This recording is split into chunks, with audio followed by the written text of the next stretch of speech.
So last we left off, you were having a nice evening with cinnamon, nutmeg, and thyme. Get to it. Thyme. Time, yes. Yes. Having a nice evening with those two ladies. We could go through what you actually bought at the Half Moon Fair. Okay. I know I sent it to you. Yes, I sent it in the group chat. Ah. Yeah, you get a gold sticker on the good boy chart because you're the only one who's done that so far. Yes. Take that, Canadian rejects.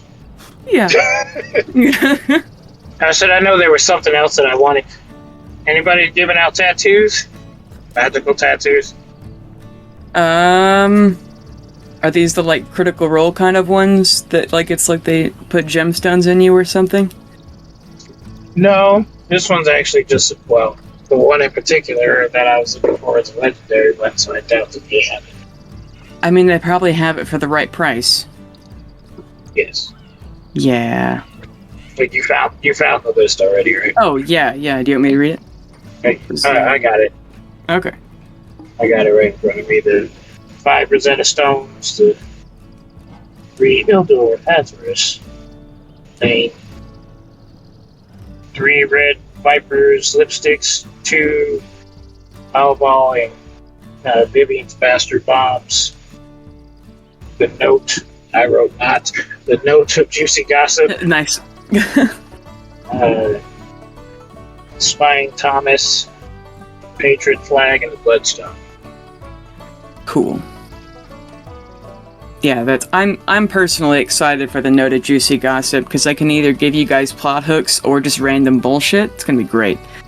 But Yes. Yeah. The one I was looking, the tattoo I was looking for was the Blood Fury tattoo. Oh, I haven't heard of it. Yes, it is 100% a legendary. Well, it's a wondrous legendary item. Requires attunement. Produced by a special needle, this magic tattoo evokes fury in its form and colors. Tattoo attunement. To attune to this item, you hold the needle to your skin. That's the same way you do every tattoo. Mm-hmm. Whatever. If you're attuned to this tattoo ends, the tattoo vanishes and the needle reappears in your space. Bloodthirsty strikes. The tattoo has 10 charges, and it regains all expended charges daily at dawn. While the tattoo is on your skin, you gain the following benefits. When you hit a creature with a weapon attack, you can expend a charge to deal an extra 4d6 necrotic damage to the target, and you regain a number of hit points equal to the necrotic damage that was done. Mm. When a creature you can see damages you, you can expend a charge and use your reaction to make a melee attack against the creature with advantage on your attack roll. Damn. Okay, cool. Well, is there anything else you want to do before you go to sleep?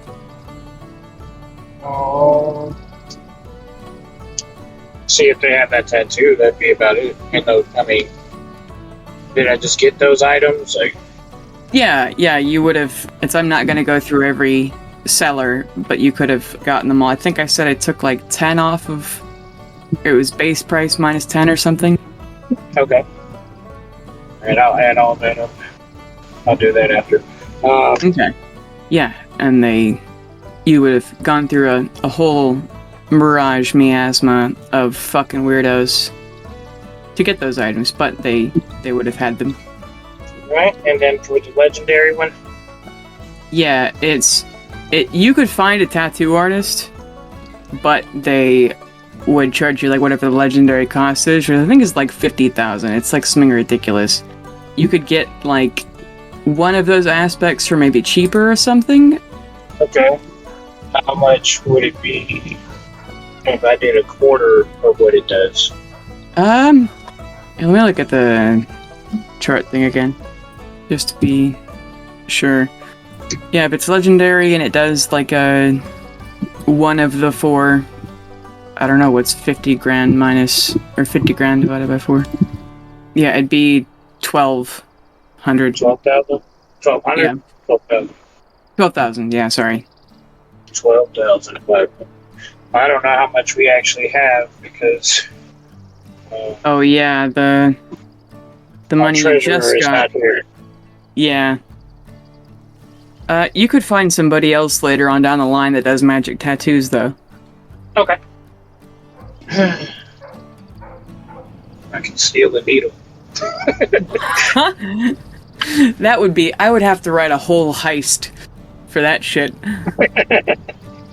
And you want to steal a legendary item? I'll make you go through a dungeon, motherfucker. Heist of the magical needle. We'll call it needle exchange.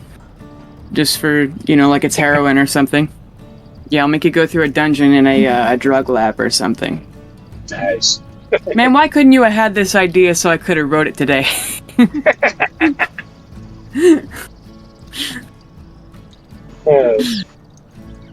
Carolina's adventure. Yeah, Carolina's suicide mission, bro. Yeah, I had to take a picture of that Zoltar. It's good. Was it actually in a place? Yeah, that was in Klein's Corners. I walked in there to go use the restroom this morning. I took that. That's a picture from my phone. That's not from Google. Nice. I thought it was from Google. Yeah. That's cool that you saw a real one. Yeah, they had Zoltar, and then they had another one that was alien, and then they had an Indian, like headdress Indian. Yeah. I was like, nice, but Zoltar is the one that we are here for. Right, so I got those items. I'll add that up later and put that on the character sheet. Yep. Alright, so shall we? Yeah, the girls wish you a goodbye after your shopping trip, and you go to sleep. And since you won't be here, I'm sorry there's no suspense surprise to be here, but you do wake up in a beautiful little glade. Your nose is tickled by springy, dewy grass. The sun's a little brighter than it is in the rest of the Feywild sunset, and you hear birds chirping, and it's just very calm, like you're in a botanical gardens of some sort. It's still definitely the Feywild, but it seems like a really nice section of Feywild, and there is a small dirt path. I think the word is perpendicular to where you've woken up. Also, none of your friends are here, it's just you. That's odd. That is so odd. Everybody could disappear with disease at once. Oh well. I summon my echo. Looks like it's just me and you. And they don't reply. But just the two of us. Alright, so as a traditional and I bend my hands through the grass and wipe the sleep out of my eyes. Stand and look around and notice my friends aren't here, and think I would start to look for them. So I would start walking around, trying to look for them. Yeah, Maybe we just woke up in different places. So you can I'll go. Roll a perception check if you like. Sure. Roll 20's not loading for me. Perception. Roll that. I do get advantage on that, by the way, which is I rolled a 20. I rolled a 25 on one. Yeah. And a 23 on the other. So yeah, 25. Yeah. You look around this nice little glade. You don't see any depressions in the grass of anyone having stepped around here. It's just birds. You even see a Feywild bunny go by. It's kind of like a jackalope. You walk through the woods a little bit away from the dirt path, and there's no one here. Okay. No threats? Nothing? Nope. Right. Okay, I will, I guess I'll just start wandering and see what this place is about. Okay. Oh yeah, are you the one that has the puzzle locket, or did you give it to Bastion? I gave it to Bastion. Okay. That's fine. Well, I asked him to check it out. He didn't give it back. Right. Yeah. That's okay. It's just another thing we can get to later. I stole it back. You what? Said I could have always stole it back.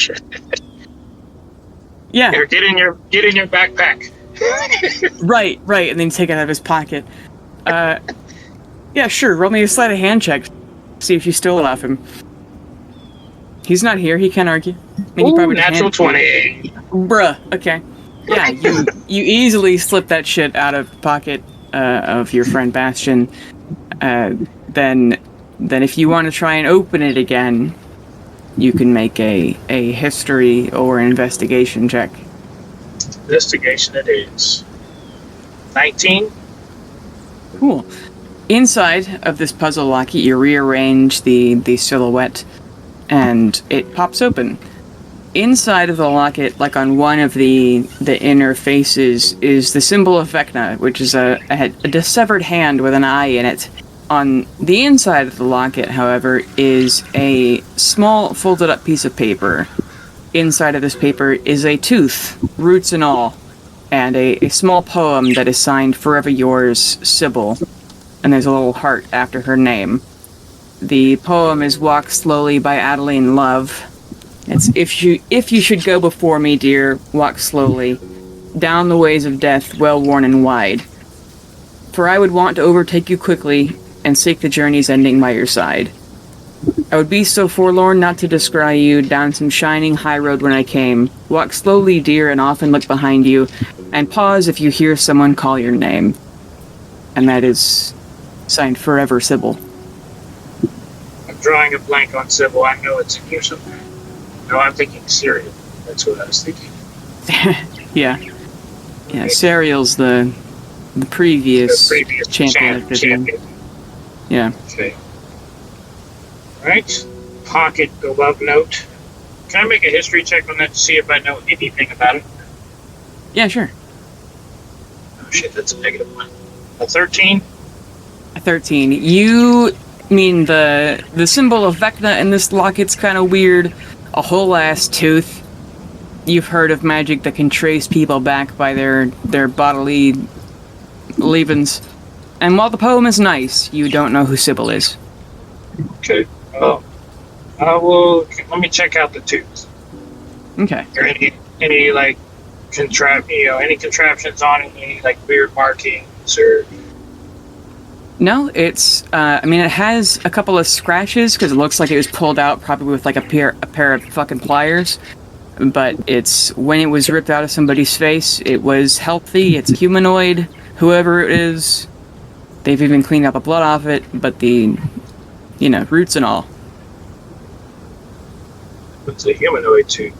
Thought it might have been a dragon tooth. No, it's very small. It's like a molar. I hold it up to the sun. There's got to be something about this tooth. Or maybe it's just somebody's tooth. I don't know. I wrap that up in the note, put it in my quiver. Okay. And then the Vecna symbol. And it's like a part of the locket, like it's the interface where a picture might be. But there is no picture, just the Vecna symbol. Yeah, just the symbol, yeah. Any writing on the back of it or anything? Nope. Nope, just a symbol. Alright. Yeah, weirds me out. I'm gonna put that in the quiver as well. Okay. The quiver of, we'll follow up with that later. Yes. Alright, so I will continue to search around, walking aimlessly, yelling for my friends. Okay. Walking aimlessly, does that mean you are directly ignoring the path, walking the other way, or just in the woods? Pull out the scimitar. Yeah, the scimitar, it has sort of vibrated and sung, and it is you could call it screaming right now. It's now a weapon of warning. All right. Well, it's not Bjorn's club. Alright, so I will, do I feel that it's guiding me in a direction, or it's just happy to be here?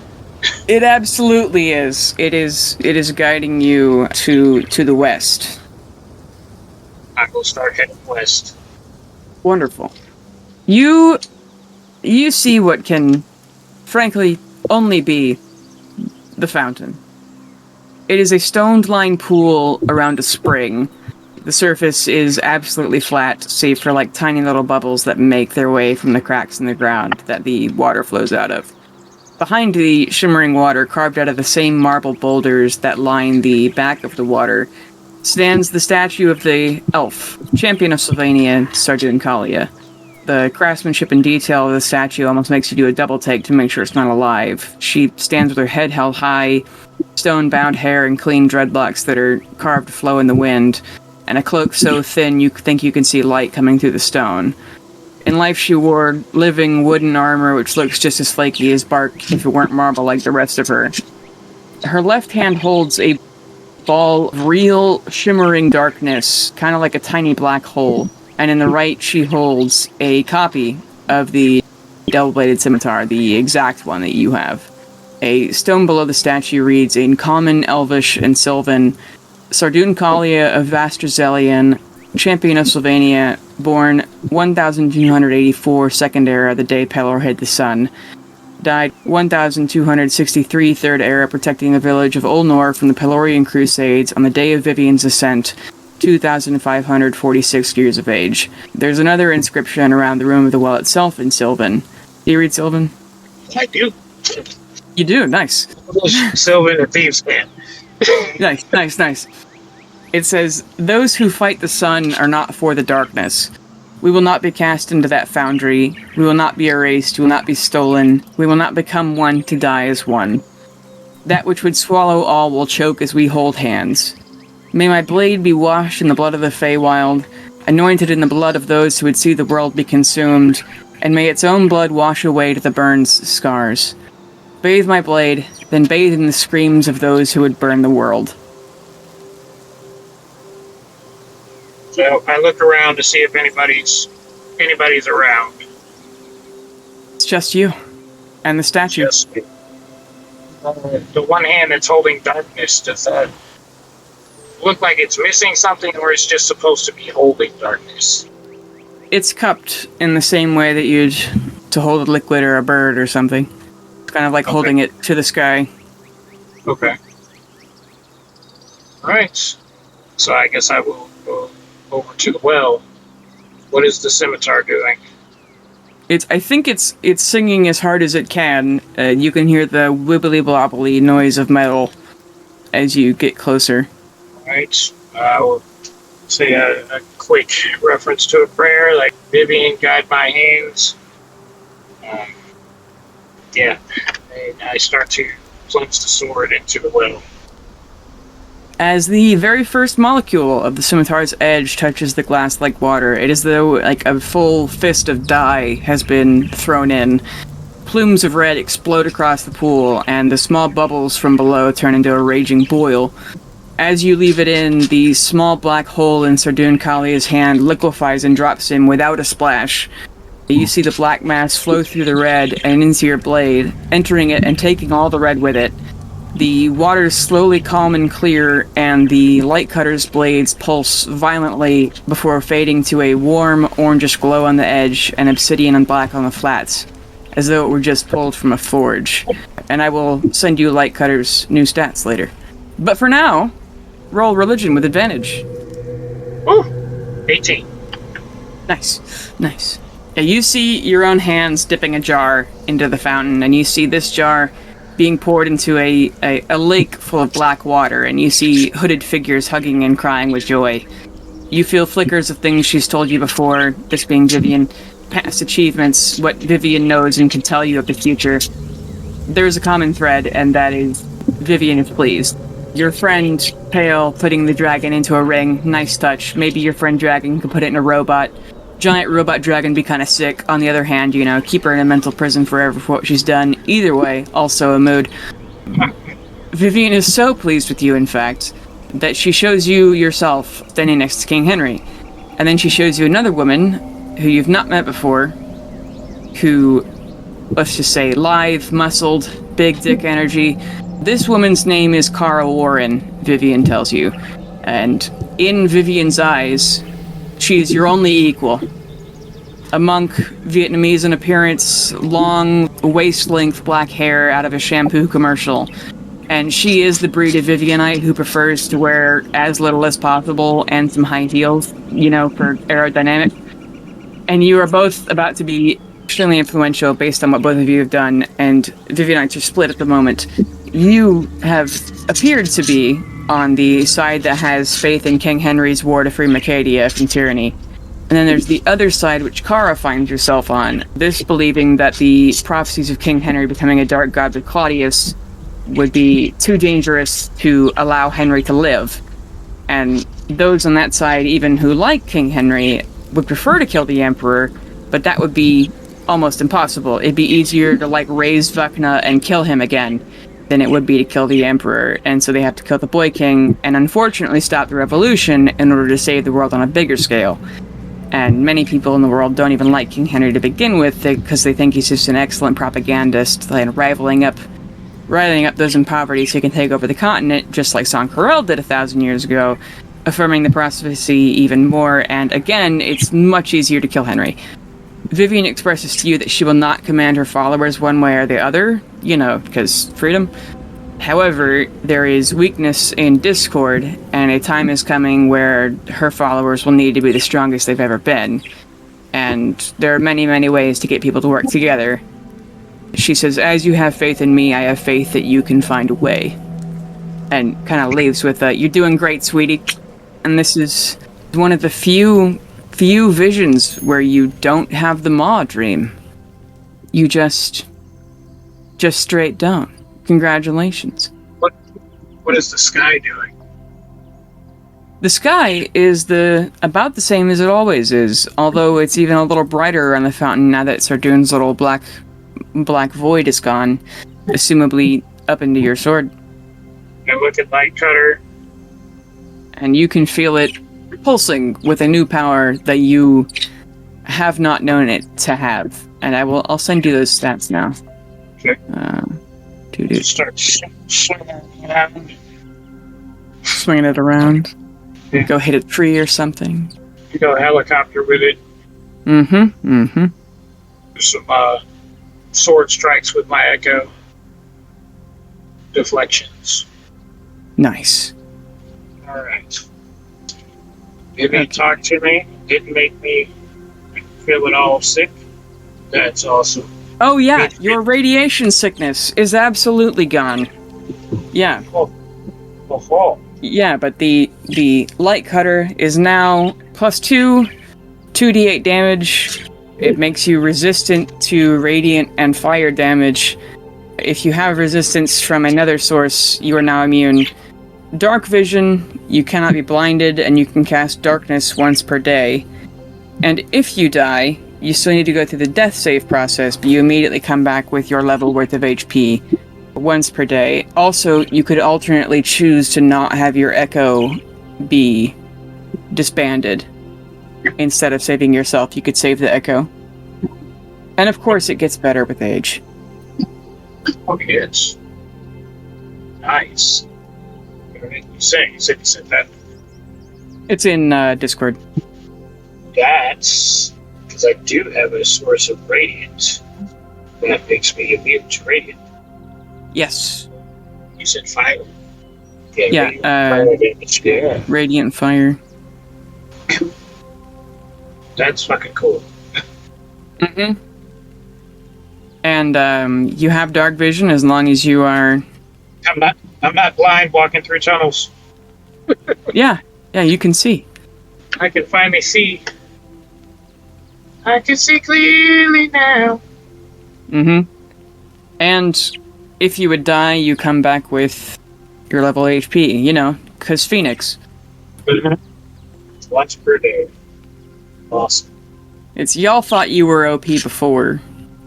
Just wait. I told y'all, after level 10, it's gonna get kind of crazy. I have to make much harder enemies because you guys beat a dragon in 3 rounds. An adult. Did have the dragon slayer sword. Still, bro. And it was only focused on one of us. True. And it didn't have any minions. But still. Yeah, because y'all would have been getting swarmed if you hadn't have brought your friends with you, so. Yeah, it was situationally nerfed. True. I'm pretty sure the dragon could have done a bunch more damage to it. It's like, I mean, it would have missed me because it would have attacked my echo, but it already got rid of my echo. Mm-hmm. And it could have smashed me on the ceiling. Could have killed Peo. Yes. But it missed. It did miss. Yeah. Yeah. Alright. I will figure out how to put this into the system.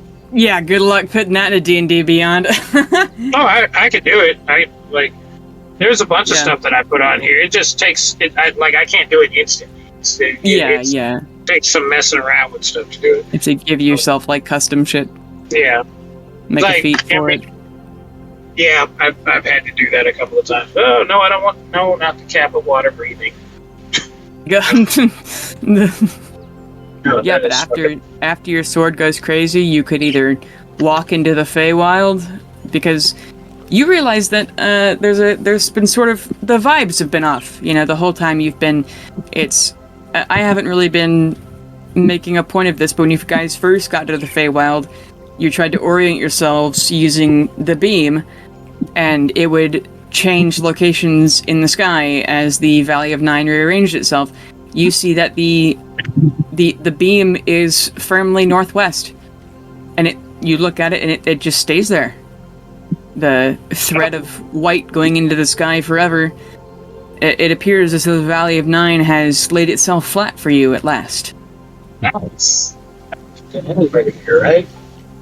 Yes, you can now get out of here, and you could have someone plane shift you. You could just fucking walk to some other part of the Feywild.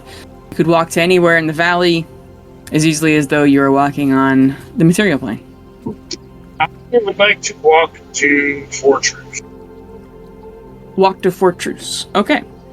This could explain why you're gone, if you want to just chill in Fortress for a while. Yeah, I would like to go straighten out Fortress, because yes, we freed them, but now the place is in anarchy. Yeah. Let's say, roll me a d10. Roll for everyone. That is a 1. A 1. It takes you exactly 1 day to walk to Fortress. You get there, because every zone is still, 30 miles across. You could walk there in a day. You fight some random fairies or something. It's just some bullshit in the Feywild you can take care of. You skirt around some owlbears, it's fine. But you do get to Fortress, and there are still a few buildings smoldering. They've hung the king, from a wire across the castle gates. But outside you see people packing up tents. They have barrels and barrels of wealth they've taken from the dragon horde. There's a group of druids here who are being paid to plane shift folks out, and it seems as though they are little by little packing up and leaving. There are a few people staying, people who've built shops here or something, but everyone a part of the Exiters and most folks who were enslaved to Adcodament are in the process of getting the fuck out of here. Well, I would like to try to unite forces and maybe try to get them to come on, join the cause. Yeah, so when we go back to the material plane, when all this goes down, the God War and having to confront other Vivian Knights about not killing Henry. Yeah. Have some, have them at my call to for a little backup. Okay. So you're on a make friends and influence people mission. Yes. Winning hearts and minds. Bring peace to Fortress. Nice. We could say that while you're going to be gone, that's what you could be doing, is organizing the troops in the Feywild. Because there's probably even people in Unamelion who'd want to come. Other humans who've been stuck there. Mercenaries, even. You could take some of the Horde to pay them with. That sort of thing. Get Hedron to help plane shift people or something. Yeah, and we'll just say that's what you're doing. And, I'll have you roll D100s when you get back. Okay. See how many are come along. Yeah. You could, make plans for where you guys are going to land. It's going to be difficult getting everyone in the same place at the same time because the Feywild fucks around with time, but if you guys arrange like a meeting location or something, I'm sure a lot of people would be more than willing to meet up with you again. Especially if you go through, hey, I killed a Codiment. You're going to be a fucking hero to these folks? Just... They're like, fuck yeah, Carolina, the Dragon Slayer. There's going to be a lot of that. Yeah. Did you read my Game of Thrones name? No, where'd you send it? I was no, I put it on that. So I put it on that picture of the my history. Carolina. Oh. That's a good read it again. I saved it. The protector of freedom, and it's abbreviated. I did see that. Yeah. It's very good. It's like S.H.I.E.L.D. Protector of freedom, guardian of denim, spark of the flame, slayer of Uncodiment, liberator of emeralds. Nice. Yeah, that's dope. So my Game of Thrones reference to how many Queen Daenerys had like 70 names. Yeah. When you have to go to like a royal court and they're gonna read fucking all of them. Yeah. Just get a local, a little bard that follows me around every time I enter the room. Yes. Yeah. Yeah, get somebody to speak into a coin of mimicking and then just play it every time you enter somewhere. And everyone's like, who the fuck was that? Learn ventriloquism just to announce yourself. just stick it on the ceiling. Yeah. Have it like motion sense. Oh man. Yeah. Oh, did the sword give me Draconic? The sword? I think the Dragon Slayer sword gave me Draconic because I have. Oh, the language. Draconic. Yeah. It might. Because I have Draconic now. Something. Yeah, it's in the DMG, I think. Yeah. So it might, if you just were able to click on it on D&D Beyond. No, it didn't. Yeah, that's weird. Where the fuck did you get that from? Maybe it was the initial language that I picked. Maybe. Or I gave it to you at some other time. I think it was given to me at some point. Mm-hmm. Did I get it? I must have had an item or something given to me. Because I was reading over it, I was like, Common, Draconic, Elvish, Sylvan, Thieves' Like, where did I get the words language from? Yeah, I know you have a Wand of Dragon location. Is that it?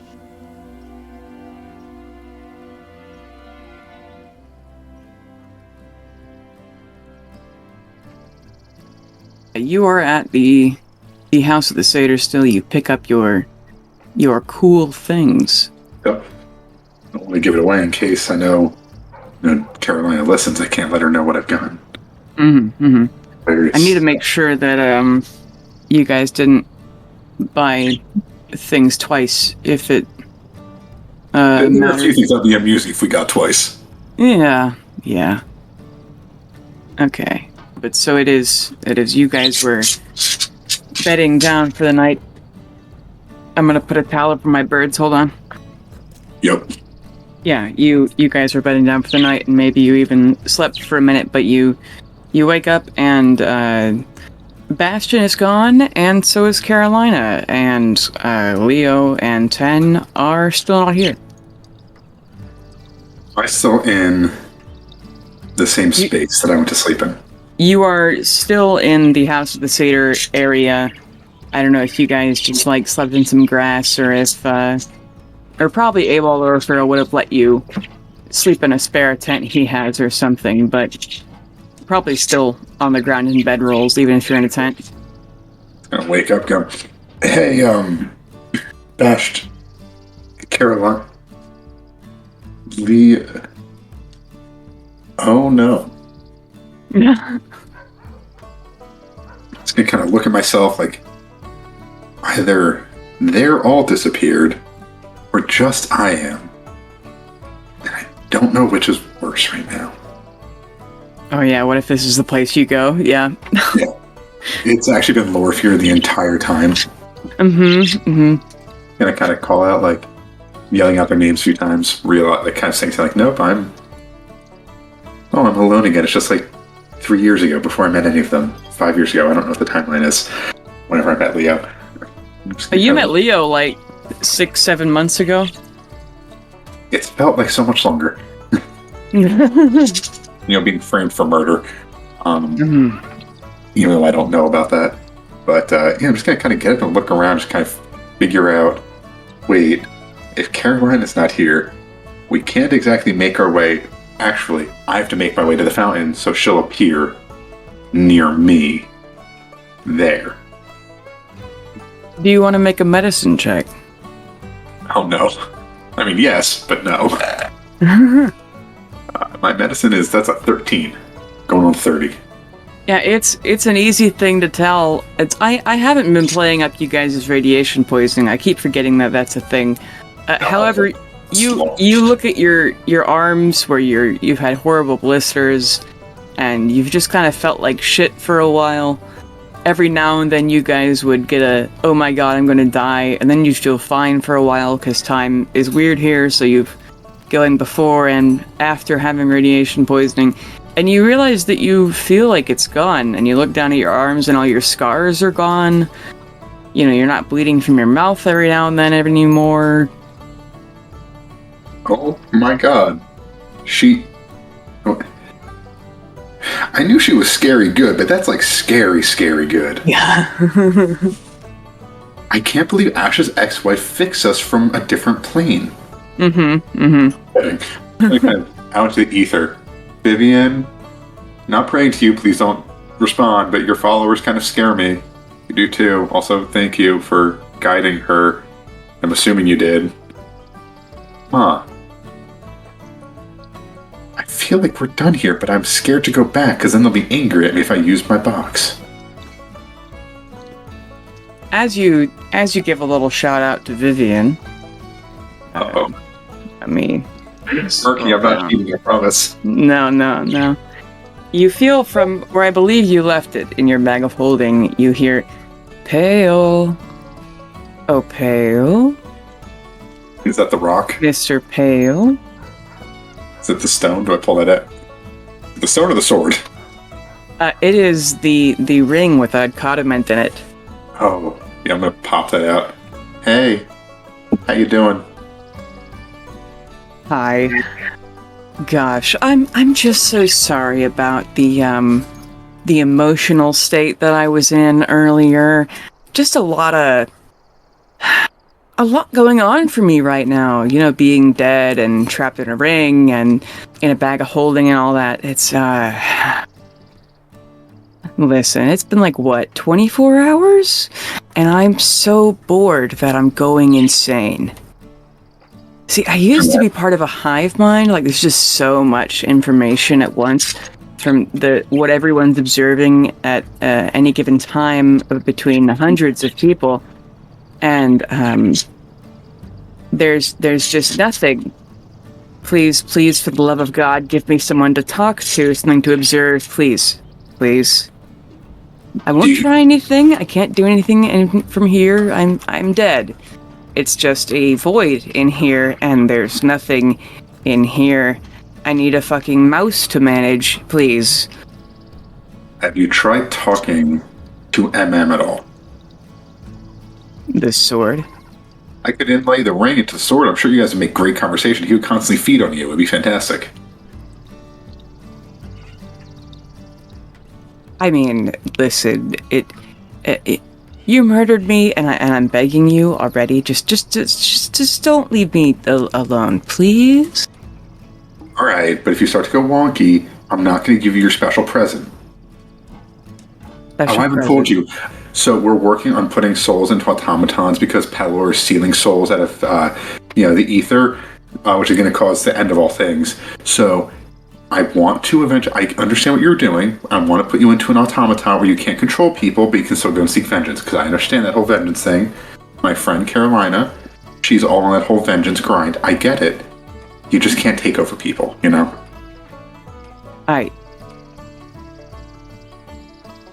Really? Yeah, I mean, again, people killed your kids. It was messed up.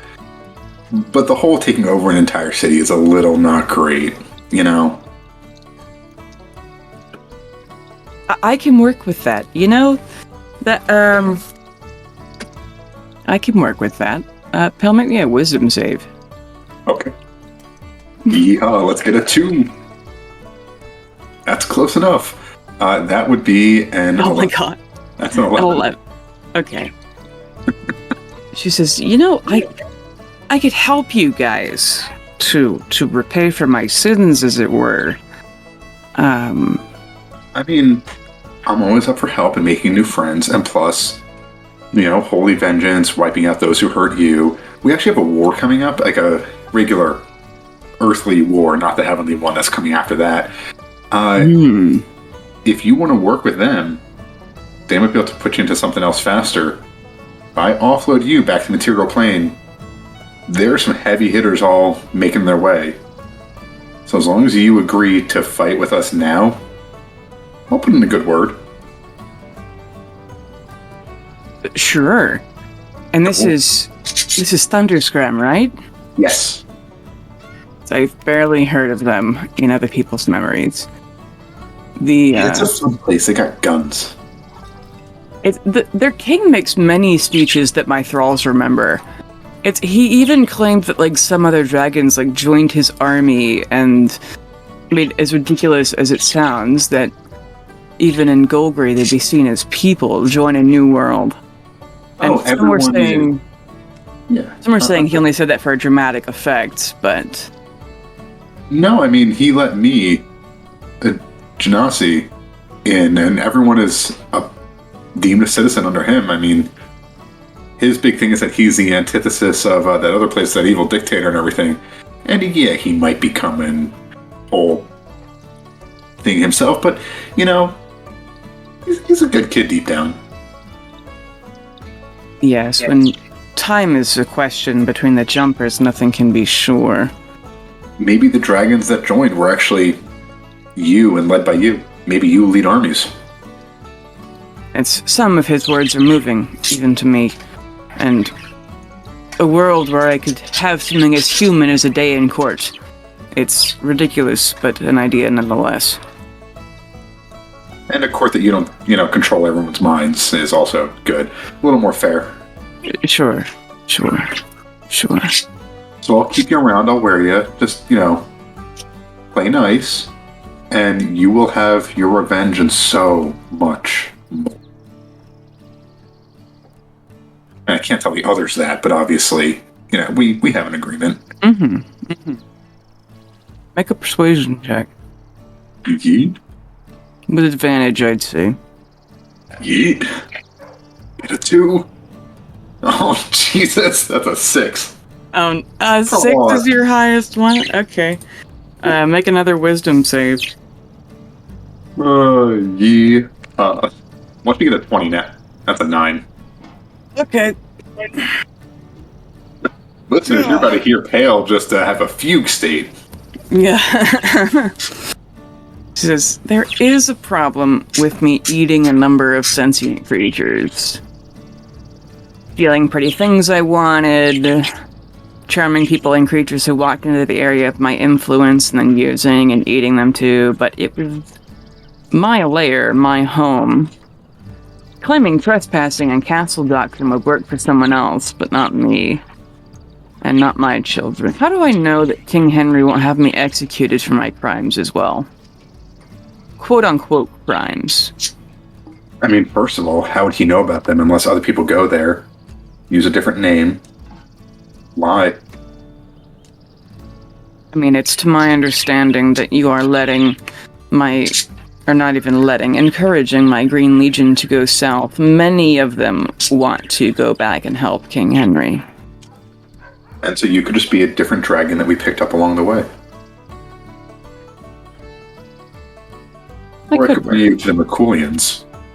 You know, how deep are you into Merkul? Because Tyr is, not forgiving, but he is fair. Tyr left me at a point of great embarrassment. Well, Merkul seems a little more forgiving and a little more intelligent with things to come. Tyr was there when I needed Tyr. Tyr was there when I needed to heal, to help, to soothe. I'll always hold him in a place of dear allegiance. I will never turn my back on people like Gorvenal and the others.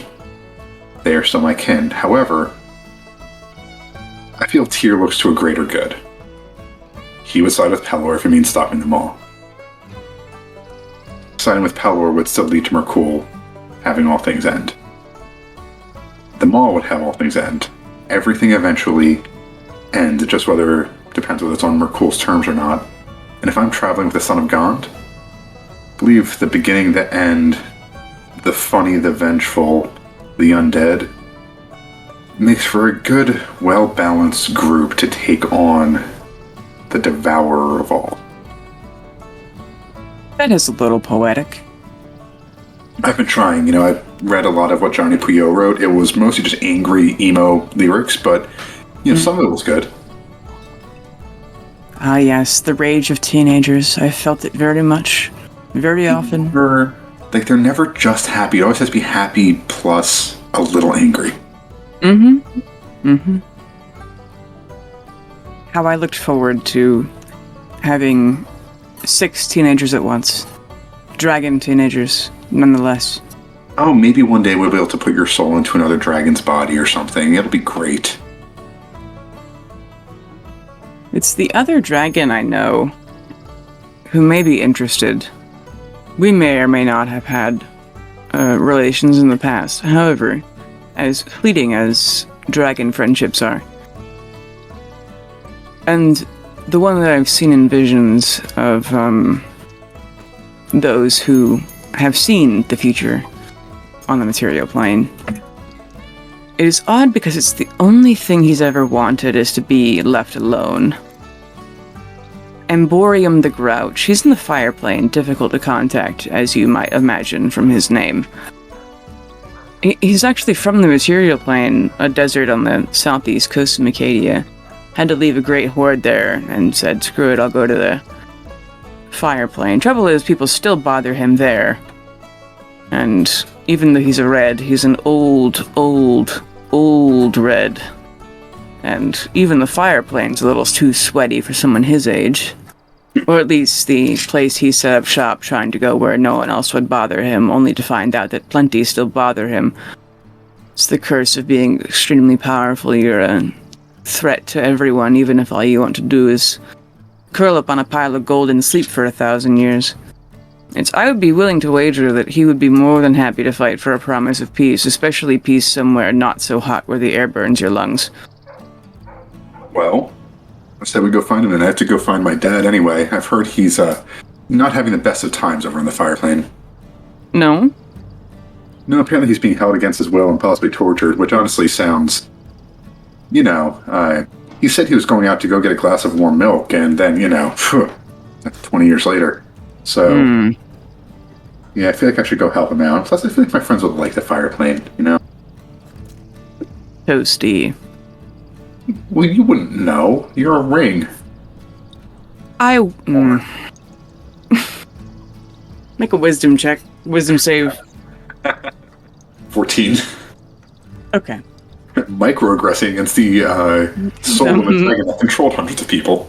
Not my greatest move. Not my worst move either.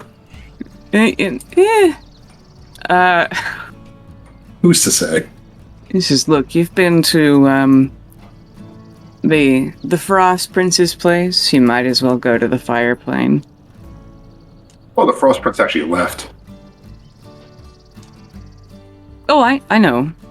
It's, I don't think he's left yet, but he's going to. Yeah. You guys can be friends. My gosh. Best friends, even. Maybe. I'm going to have to make a lot of compromises I previously haven't made. Being that I'm in a ring and all. You're in a ring for now. Soon enough, you will be able to get you another body, be it in a dragon or an automata, or maybe you'll be able to have some time shenanigans and have Eldor Avarice put you back in yourself. Ugh, Eldor Avarice. What a bore. Yeah, he's a little much. His robots don't make good drinks. No? No. And he kept touching my friend Bastion. Uncomfortable. So I guess Fireplane Make an insight check. Eldor's gonna come beat my ass. That's a dirty 20. Yeah, you can tell that she knows you're lying because she's actively reading your thoughts. Damn it. It's, you can tell with a dirty 20 that she will eventually know everything that you know if you keep wearing her. Though she has honestly decided to play nice for now. Cool, I'm fine with that. I'll keep her around for now, even though Orpheol told me not to. We'll see. We'll see. I guess it's well, should I go to the... Gonna get out the sword. Hey, man. Should I go to the fire plane or back to the material plane first? A great question. Well, do you want, like, mortal souls or, like, spicy souls? Ooh, spicy. Tempting. Do you know how to get to the fire plane? I have a box. Wow. I think I'll go back to the material plane just because I think my friends would get really angry if I go back to the, if I go to the fire plane immediately. Oh, and then you just wake up there when they get disappearing disease? Yeah, I feel like they'd really hurt me if they wake up and then they're just drenched in sweat the second they appear without any warning. Yeah. I mean, you could just go take a peek. True. Though, you know, if you get murdered and I just get left in a field somewhere, it's gonna be kind of boring. I mean, hopefully I get murdered by you, so at least you get to taste what I taste like before I die. I feel like that'd at least be interesting for both of us. I mean, I've tasted air genasi before. Oh, that's like saying that you've had, like, roast mutton, so it's the same as having, like, a freshly served direwolf. Come on. Yeah, I'm gonna get out the, actually, I'm gonna go ask around, see if anyone can bring me back to the material plane. Yeah, sure. Who do you go ask? I was gonna go ask, go back into the Verdant Prince's big ol' house of fun. Just like, hey, you got anyone here that can get me back to the mortal plane? I feel like I gotta go skedaddle. Yeah, ask an Alval? Yeah. He motions to any of the angels. He's like, I can snap my fingers and get you there. Before I go, do you want me to, like, tell Leo anything?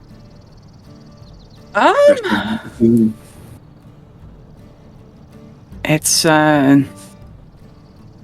when he writes that song, his family's gonna give him a really cool instrument. Cool. I'll let him know. And don't worry, I won't tell him about you. I'll say I had a dream or something. Yes, it is a secret surprise. Giggles for later. It gets more uncomfortable every time you say it, A-Ball. Thank you. My specialty. Is that Bailey or A-Ball? Both. Fair. I just, like, kind of spread my arms like, do it to me, Green Daddy. Send me back home. Back to the material plane. Yes. Where do you want to go? If you can send me to wherever King Henry is, but, like, not the same room, because he will shoot me if I just appear in his room. Like, all right. Thunderstorm area. A warning. You may not go back at the same time that you came from. So... How off would it be? It depends. Oh. Okay, that's fine. I really can't control that. Yeah, it's beyond me. I will end up where Merkul wants me. Okay. Or how Ash wants me. Ash is a neat guy.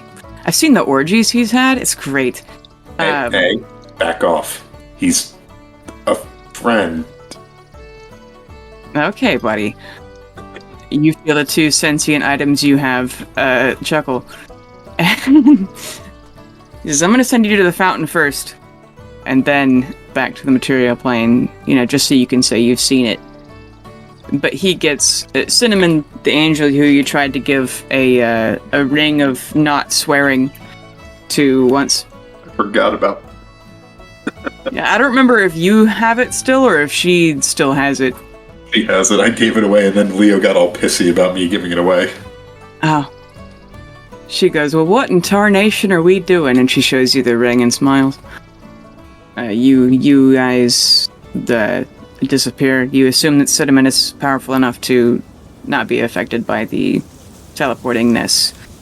You arrive in a small glade, birds chirping, butterflies over the little flowers.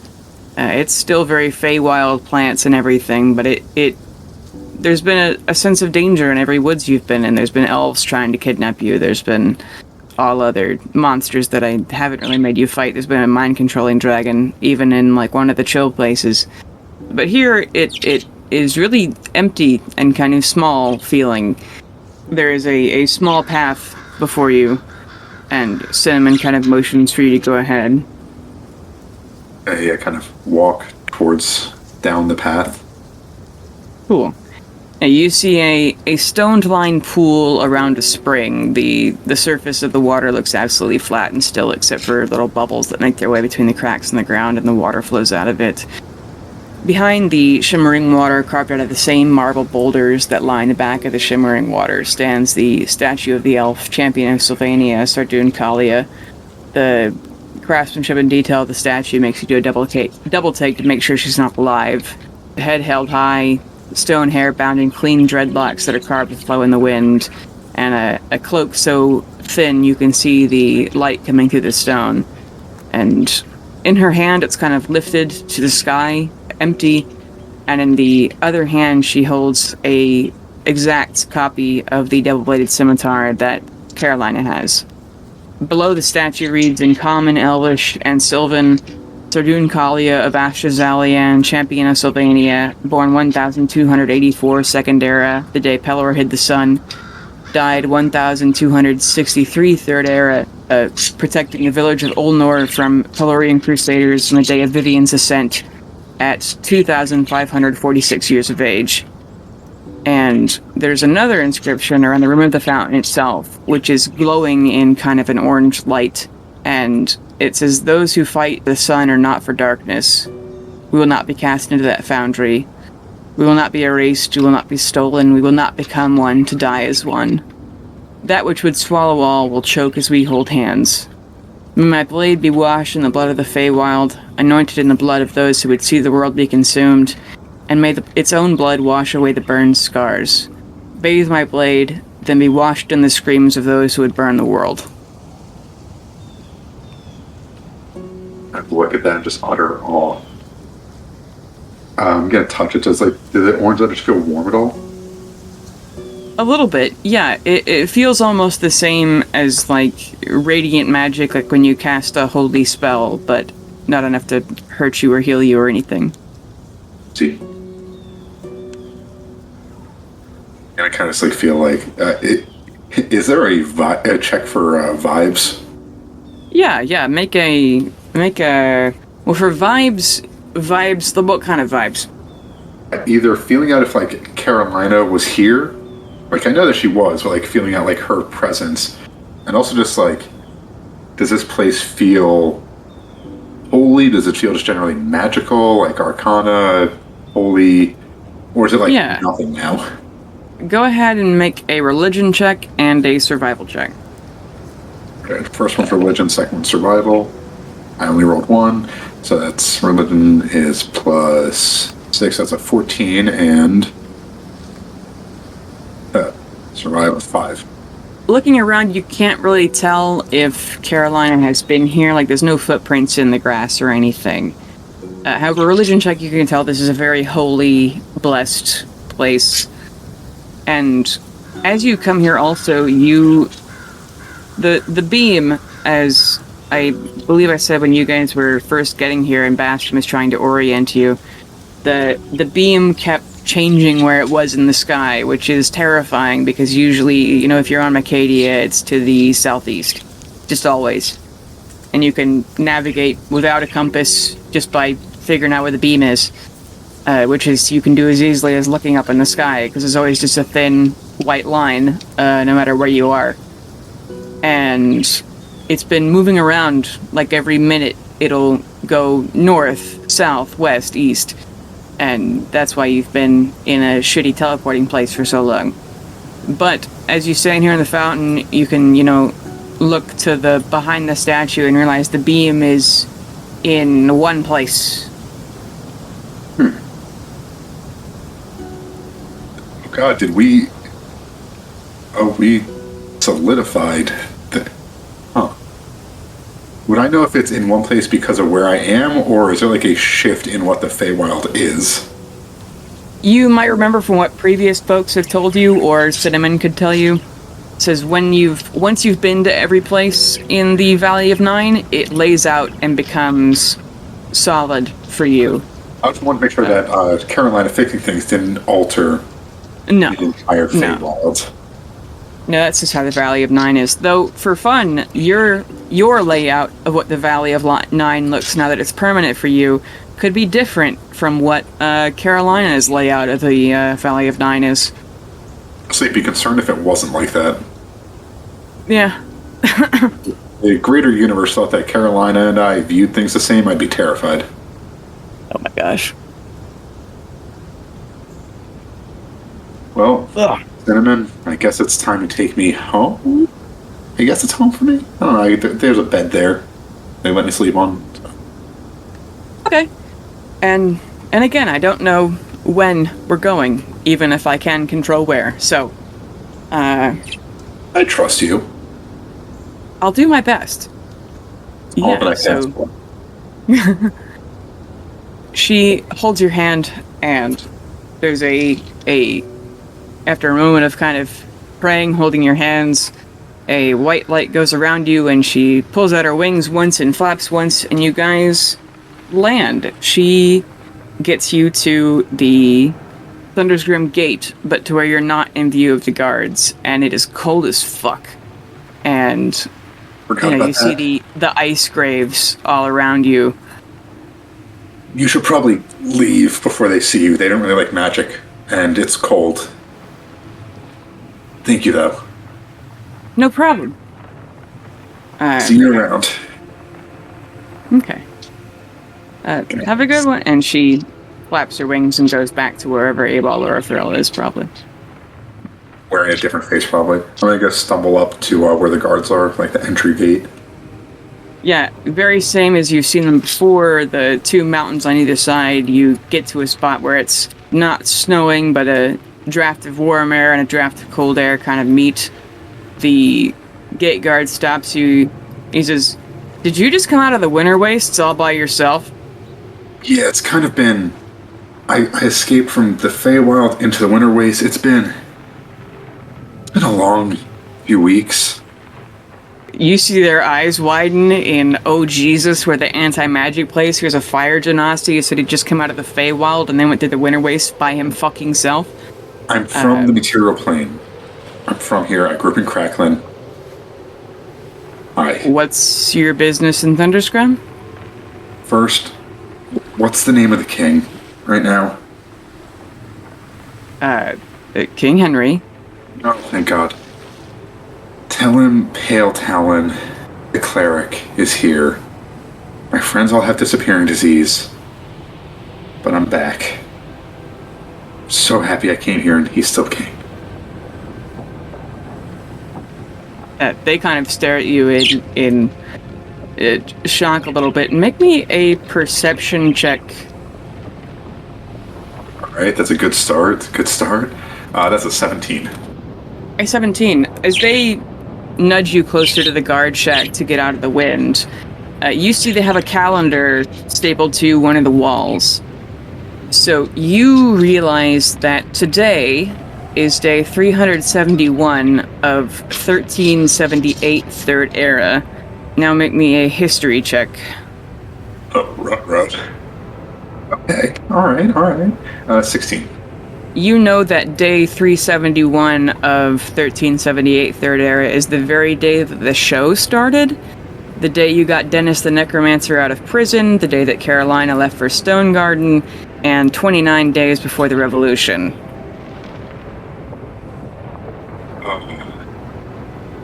I'm just gonna look at him and say, don't tell him. I'm here too early. I'm not supposed to be here yet. I have to leave to make sure that things go correctly. Feywild shit. Get the fuck out of here. Wait, but do not cause a paradox, please. Do you have a ring or something so that I can survive going back to the wastes? Or just a shack I can stay in, away from anyone else?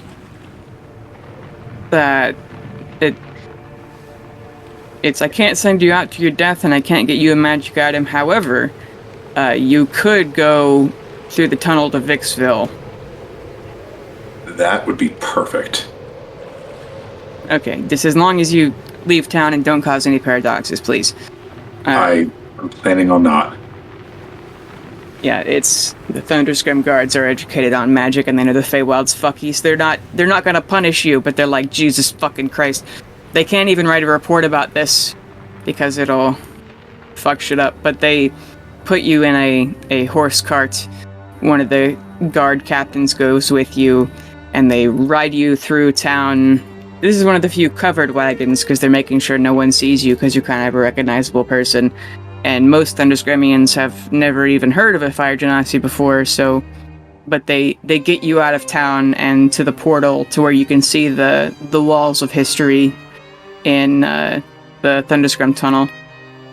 And they probably even offer you a couple of rations for your trip. Thank you so much. And obviously, you guys know if you ever see me again, we've never met. Yeah, for sure, bro. Peace out. I'm going to... I'm going to cast... I always forget what it's called. Oh, also, make a religion check. Oh, no. Bailey.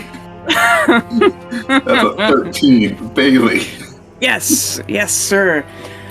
You feel Tyr's magic enter you for a moment. It's not quite a vision, but you feel gratefulness emanating from Pelor. He's heard about you spreading the news. I mean, from Tyr, Jesus, not Pelor. He's heard the news that you're spreading about Pelorian atrocities, and Tyr admits to you that he's grateful for you sparing Gorvnal during Revolution, and then he gives you a vibe of, now knowing what I know, I wouldn't have wanted you to abandon the Revolution, just the Merculians. He then shows you, however, the Undertaker, Theo, that you stabbed and then left to go die in the wastes. And he's like, part of my decision to take your power was because I knew you would already be at least partly turned, because I see time concurrently, but not everything. So you could come back with a great deal of retribution, and that would be more abandoning Merkul. However, Thank you for spreading the word about this, because it's become very important. Gonna kind of think about that, then just kind of say out to no one, not directly praying, but just, you know that you raised me up from where I was. However, I'm staying on this path for now, but I will always hold justice first. The end will come whether it comes, but justice always is the way to the proper end. At least for now. And he's not happy with that, but he's respecting your decision. I'm trying to say, like, not saying no, but I'm saying right now, I've been hurt. Yeah.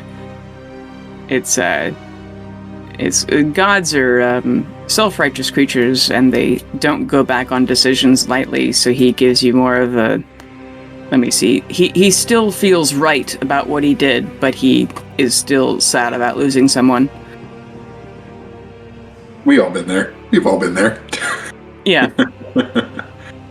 But then, as Tyr offers his, you could come back to me if you made up for what wrongs you've done, you also feel him fade, and Merkul doesn't. You don't feel his magic either. Your pro bono week is up. I gotta start reading the book. So I'm going to just sit down and just start reading. I don't really have any magic, so I can't reach out to anyone right now. So I'm just going to sit down and read the first passage of the magic book that I have to read to get my magic back. Wonderful. It's not even really a magic book. It's the... No, that was the wisdom book, and I'm going to reach out to that one. Right. Yeah. Forgot about that, sorry. There were two. That's cool. So, first I'm going to reach out to Merkul and say, hey, if you're ready for a long-term commitment, I'm down. Yeah, if you pray to Merkul, roll me a religion check. Yeehaw. That's an 11. You get the sense that Merkul is telling you already know what to do. By which he means reading the Barlow Cataclysm. Yeah, I'm going to read that. I'll save the other one for another time when I have more time. Okay. Do I get powers before that, or do I get powers after I finish the Barlow Cataclysm? I wrote down what it would be. Hang on. I didn't think we'd get to the material plane yet. I don't know why I didn't think that, but... you underestimate my stupidity. Yeah, I didn't think to stab a priest in front of his god. Never underestimate my chaos. I thought you knew this by now. I know I wrote it down. Where the fuck is it? All I know is I was told to read it. Yeah. Okay, I found it. Yeah, you find a bunch of Ash talking about how great Stephen Puyo is. True. Yeah. It's Stephen Puyo's life story, basically. It's his parents were priests of Pelor in a small village, and it was being attacked over and over again by orcs, and so they asked the orcs what they wanted, and the orcs wanted their ultimate humiliation, and so they eventually raised the compromise of the Pelorian priests who basically ran the town. Stephen's parents would give their 3 sons to the orcs as slaves, and the orcs would leave. The orcs did not leave. However, the 3 sons were still kept as slaves. 2 of them died from, exposure and being beaten constantly, but somehow Stephen survived. And eventually, Elder Michael's death fists found him and brought him into the embrace of Merkul. And it goes on about heroics they've done, or not really heroics. It's, they've traveled across the land finding something powerful enough to cause the apocalypse and, running from the cops, basically.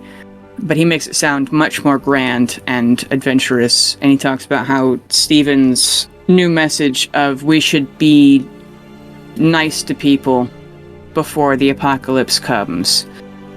That sort of thing. We shouldn't just wander around murdering people because it's never going to get anything done. He talks about how the children seem counterintuitive, but there's very few ways to grow the church in particular, so while life should end, there's nothing wrong with enjoying what life there is to be enjoyed. And it's a hard decision because you're ending the world to end suffering, and you'll be bringing another life into this world to suffer and be hurt, rejected, And you may one day be asked to kill your own child and every other child on Earth, a near impossible task for anyone, even though you will be sending everyone to somewhere infinitely better, their God's heavens or the rest of the astral plane. But on the other hand, there have been many before us, and there will be, likely, unfortunately, some after us. They talk about being kind to children and loving and caring for them with all you have, and even if they reject the faith, don't be angry with them for it, because it's a very unique calling to be a Merkulian, and it's something very few people in the world have the inner strength for, and by pressuring them, you only push them further away. There's a lot of wisdom in Ash's words, etc. And he talks about how the communion blade, the stabbing yourself, isn't because Merkul needs, like, the power of your pain or some weird bullshit like that. It's, practice and training for when the apocalypse is set in motion, pain to prepare you to endure the pain of killing not only your enemies, but everyone you love. And going off of this, he talks about how there is a rite of passage, so to speak, to become, like, because anybody can worship a god, but very few people actually get magic from them, become paladins and clerics and things. And Ash says the longest standing tradition is that you must kill in Merkul's name. Not only in deed and in words, but in your heart, too. You must believe in the mission, and whatever your personal justification, your reason, your why and when is up to you. But you must truly believe in your heart that the world should end and kill at least one person to further that purpose. And it doesn't have to be just straight random murder, because that's the easiest option, because straight random murder isn't really helpful, because then you'll be running from the cops too long to get anything actually done, like research. And there's no point to being cruel. You're just being an asshole, not an apocalypse cultist. And he talks about how champion Stephen Puyo got his fighting off a random bandit that was stalking Elder Michael in the Death Fist's camp, and he talks about his own experience of he was walking with another cleric in the tunnels near Kashinki one night, and a Fomorian scouting party ran into them, and it was the second of 5 times Ash has escaped slavery in his life. And you can kill just to kill, or if you want to go more nobly, which Merkul has been recently more pleased by, you can wait until it must be done in defense of another Merkulian or Merkulian assets. Go after a specific person who seeks to continue life, a Pelorian for instance, or let it be on a mission for knowledge or power for a option to get closer to the apocalypse. The means is up to you, but it is the only test Merkul asks of you to prove that you can pull a trigger. I kind of out to nowhere is, this is really difficult now because if I kill the wrong person, everything goes haywire. But okay. Hey, to make a religion check. Rude. 17. You feel a cosmic shrug. I get it, but again, I don't want to throw off the entire timeline. Also, can I, reach out to someone to just say, hey, I need a courier. If you have any gingers, that would be preferable. Make a perception check. Or religion. Oh god, that's terrifying for either. I'll choose perception just because I choose to believe that he's not a god. Mm-hmm. Even if he is. Dirty 20. He's not a god. You He's also a warrior. No. Yeah, the red-headed courier happens to be also in the tunnel. He's crossing to come into Thunder's Grab, having passed through Vixville just recently. Wait, need you to get you or one of your other selves, or however many of you there are. Don't give me don't even. It's just me. I sure. Anyway, need word to get to Ash Barlow that he and I need to have a discussion. Wherever he can find me, tell him to talk to his god and to find the right me before he goes to meet me. That's all he needs to know. So, you want past Ash Barlow to talk to future you? Yes. Okay.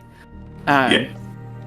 It's no guarantees, because time is difficult. But I'll do my best.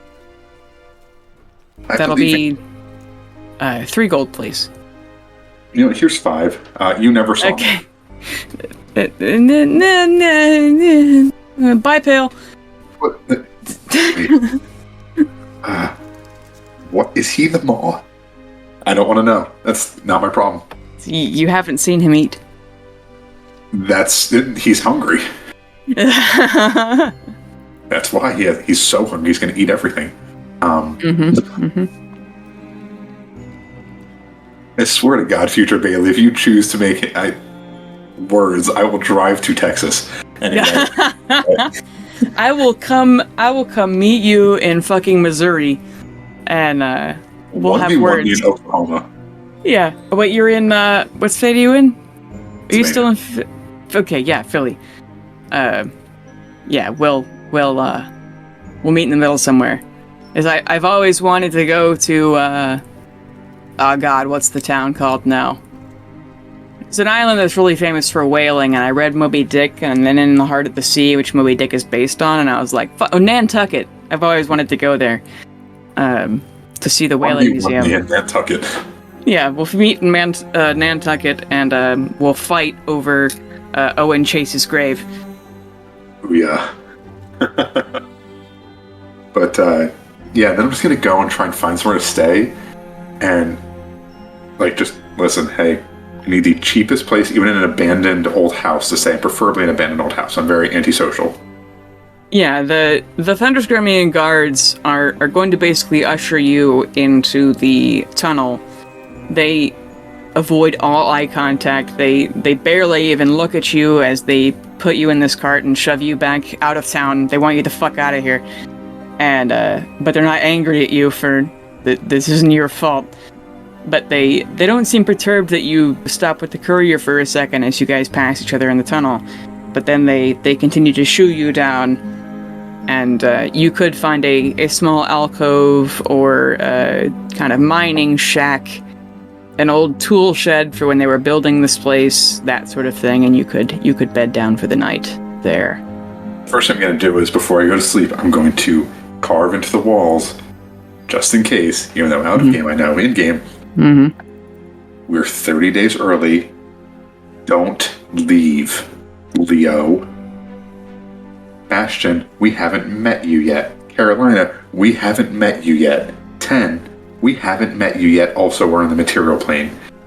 Don't leave, just wake me up. Carving that into the wall, writing it on the ground in charcoal, just in case. Or it's, you left for the Feywild day 35 of 1379, so you've gone back in time 64 days. I can't do math in real life or in game. I know it's I still can't do math. Okay. Yeah. Because the revolution was on New Year's Day, so... Yeah, so I'm just going to do that and then just hunker down and go to sleep. Okay.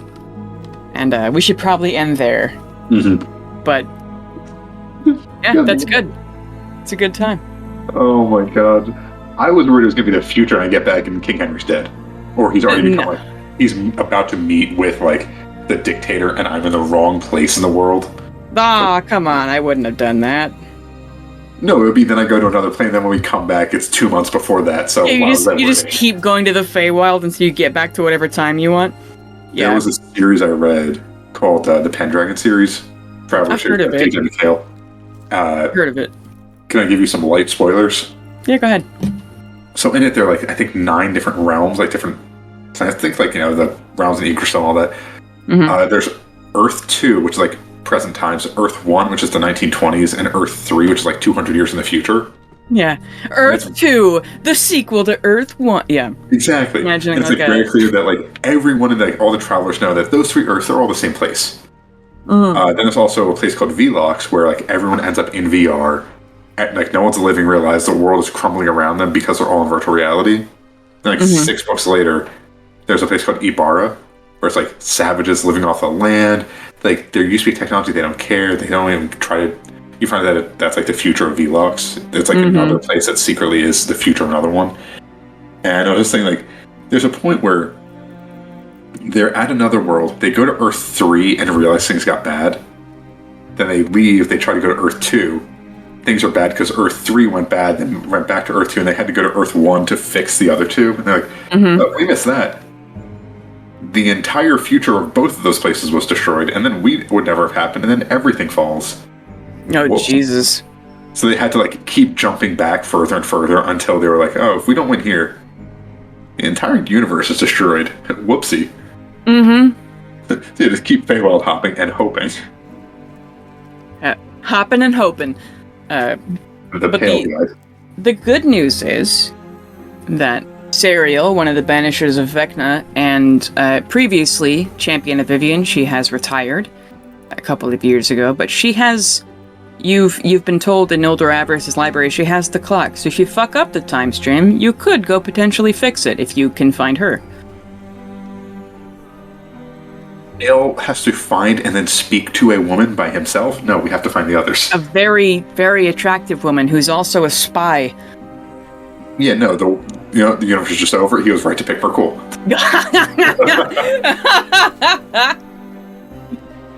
Yeah. I gambled and won. Oh nice. My god. The second you said do a religion check when I was back in the timeline, like, you sick mother. I just see it coming. Yeah. Oh my god. The shenanigans that have happened in these last two sessions, and I wasn't even there for the other one. Yeah, it's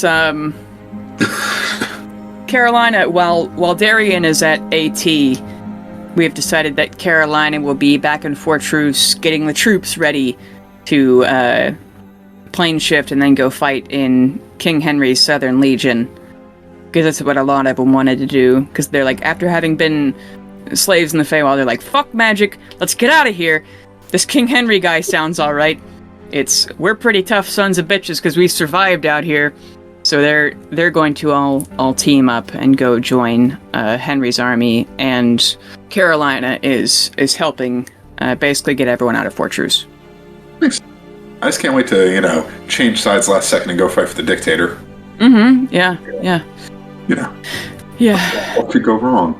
It's Emperor Claudius Fortinbras is a terrible person. Yeah, Claude Fort Titty.